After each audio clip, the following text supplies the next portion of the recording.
What's up, all of my horror fanatics out there? Welcome back to Late Night Frights. I'm the Late Night Frights horror leader, the Jay Sloan or Jordan, back here to do another video for you. And as always, guys, I want to thank everyone for tuning in this evening. Last week we did horror battles, so obviously this week we're doing a theme. And the theme we chose to do for you is one that we have never done here on Late Night Frights.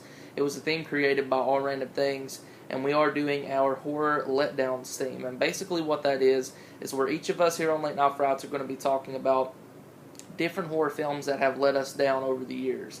And these horror films can, be just shitty horror films that everyone knows and hates, or films that were critically loved and something that people said was going to be good, and we got our hopes up and went into it with high expectations and came out let down. So that's basically what it's about. We're just going to be talking about those, our top picks. And I have a lot of films here. There's so many I left out, so yeah, just keep that in mind. There's so many more films I wanted to add to this list, but just couldn't fit it in. But without further ado, let's start. Before we dive in, I just want to say that just know all these movies on the list. There's some of them that I hate, some of them I don't like at all, and some of them I really enjoy, but I was still let down with the film. So just because they're on this list doesn't mean I hate the films, because that's not true. There's some of them I don't like at all, and some that I really do enjoy. So without further ado, let's get started. So the first one on the list is a 1983 film, and I've actually grown to really like it, but still, upon first viewing, I had so many high expectations going into it, and was kind of let down a bit, and that is Sleepaway Camp. It's supposed to be a cult hit. Everybody loves this movie, everybody that I've seen review it, and I actually watched this with Chris Brock, and me and Chris both, upon first viewing, were just like, I just don't see it, we just didn't see, but I really enjoy it now. Like I said, I have come to really like Sleepaway Camp. I debated adding it to this list, but I did have to add it because it did let me down upon first viewing, so Sleepaway Camp, I really enjoy it, but I don't love it as much as everyone else does. So yeah, definitely check it out though. It's got a really, really good plot to it. Very interesting. Angela, very creepy. Felissa Rose in there did a really good job. It's a good flick, great 80s slasher, but I just don't love it. I don't think it's a perfect film or a cult hit like everyone else thinks it is. That's just my opinion. I've only seen it a couple times now, but it was definitely a disappointing film the first time I watched it. The second time it got so much better, but yeah, I just had to add it to this list. So I really do enjoy Sleepaway Camp, but I was let down with my first watch. Okay, moving on, guys. Let's see. I guess we're just gonna go, and I'm gonna talk about this film really quick. This film was made in 2011, and this is one that had so much hype around it. At the time of its release, everyone was talking about it, everyone on YouTube, so many critics were talking about it, and everyone was giving it good ratings, and that is The Cabin in the Woods. And this is one that, from the first time I saw it, I did not like it that much at all. It just felt like a weak fit. The plot felt really weak. I liked the idea of, them going to the cabin being controlled by a higher power, and this higher power basically playing a game to see what's going to happen. That was a really cool idea, but I just don't think they capitalized on that. A lot of people love this film. I know I never have since the first time I seen it. I really don't even like it. What's his name's in this? Chris Hemmingsworth, I think. I'm pretty sure that's his name. I mean, the cast wasn't too bad. It just felt really cheap to me. There's something about this movie that every time I've seen it, and I've seen it like 2 or 3 times now, it just feels really cheap. The CGI at the end, there was some cool scenes at the end, I will admit, but it just felt really cheap of a film, and I don't understand how some people praise this movie, or some people really, really love this movie, but me personally, I just don't. So that's Cabin in the Woods. It took a lot from, Evil Dead, Cabin Fever, films like that, and I felt it could have been a great movie. It really could have. They just didn't utilize what they had, especially with the plot. The higher power making calls. Basically, it's like a game of who's going to win and how are they going to die. and that was cool. It just wasn't. I just didn't think it was done right. So, Cabin in the Woods. Okay, so moving on, guys. This next one is a 2013 film that I will go ahead and say I just don't like at all, and this is the Texas Chainsaw.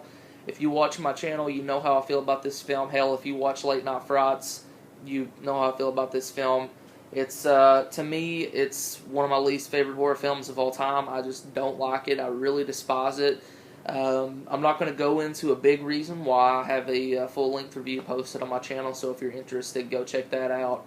But it's just, damn, dude, like, it's so bad to me. I'm a huge fan of the original Texas Chainsaw Massacre, as well as the 1986 sequel, TCM2, and this just shits on it. It really does to me, and I never have liked it. I actually saw this one in theaters, and didn't walk out, debated it a couple times, but saw it in theaters, and I was like, oh my god. There's some lines in there, do your thing, cuz, that was just so cheesy and so shitty. Trey Songz in there, the backstory with Leatherface and, you know, the whole Sawyer family, and how they completely vanished. You know, they completely took TCM2, 3, The Next Generation, and they took all that away. So, you know, this is the sequel to the original film, which made no sense because it didn't need to be done. There's just so many errors with it, and the director said he's a huge Texas Chainsaw Massacre fan. I just don't see it, not with this movie. He fucked up way too much for me, and I just don't like this movie at all. So, the Texas Chainsaw, the next film, without a doubt, is just a big piece of shit. It's one of my guilty pleasures. A lot of you know that. I will admit that it is a shitty film, but I watched it so much when I was younger that it's on my guilty pleasure list, and that is Texas Chainsaw Massacre: The Next Generation, with Matthew McConaughey and Renee Zellweger. This one, don't have much to say about it. I've already said so much about this one. Like I said, it's a guilty pleasure. I know it's a piece of shit. There's so many errors with it. It's not that good, even as a standalone slasher flick. But, you know, take Texas Chainsaw away from it, it's still not that great. But there are certain aspects about this that I like, and I do prefer it over Texas Chainsaw. I really do. So, yeah, Texas Chainsaw Massacre: The Next Generation. Moving on here, guess I'll go ahead and talk about this next. The next film is a remake, and you guys know how I feel about remakes. Well, you know how every horror fan feels about remakes. I like some remakes, I'm going to be honest. I know I've talked about this before. I do enjoy some remakes. Some remakes I think are just shit.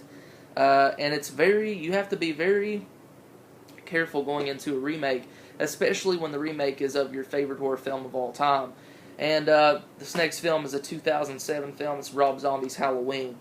Now, you guys know how I feel about Halloween, and then Halloween 2, Rob Zombie version, and Halloween Resurrection. Don't like them. Don't like them really at all. This one I felt had so much potential. Going into a remake, you want some of the old aspects of, you know, the original film to follow through with the remake, and, you know, maybe just a little sprinkle in something that you'll notice, something that you really like, especially with it being your favorite horror film of all time, like Halloween was mine. But he really stripped it clean, and just adding the backstory to Michael really fucked it up to me. Didn't need that at all. It feels like a Texas Chainsaw Massacre movie, like the dirtiness and the grittiness of it, and that's not what Halloween is about. It's never been, and it's never going to be. And it's just, Rob Zombie wasn't the right candidate to direct a Halloween film. He just wasn't, and never have enjoyed this one, other than the fact that Malcolm McDowell's in it, but he plays a shitty Dr. Loomis, and Danielle Harris is in it as well, Sherry Moon Zombie, but it's just, to me, it's shit. I don't like it. So yeah, Halloween, the remake. Moving on, I added this as one. This is like, I don't know how many films, 9 films, but I added this as one, and this is the entire Hellraiser horror franchise here. And the reason I added this as one is because I really enjoyed the first Hellraiser film. I mean, I always have. Really enjoyed it. Always thought it was great. Really enjoyed Hellraiser 2. And then after, man, I just don't like the sequels that much at all. And it's my least favorite horror franchise of all time. I've never got into it and had to add it to this one. I know a lot of people are fans of the Hellraiser franchise, but me personally, guys, I know it's just, I'm not a big fan of it. The original 2 films, and that's it for me. The other ones, especially this piece of shit that's still sealed, I haven't even seen it. But the other films, just not my cup of tea. So that's why I had to add them as a whole. So that is the Hellraiser franchise.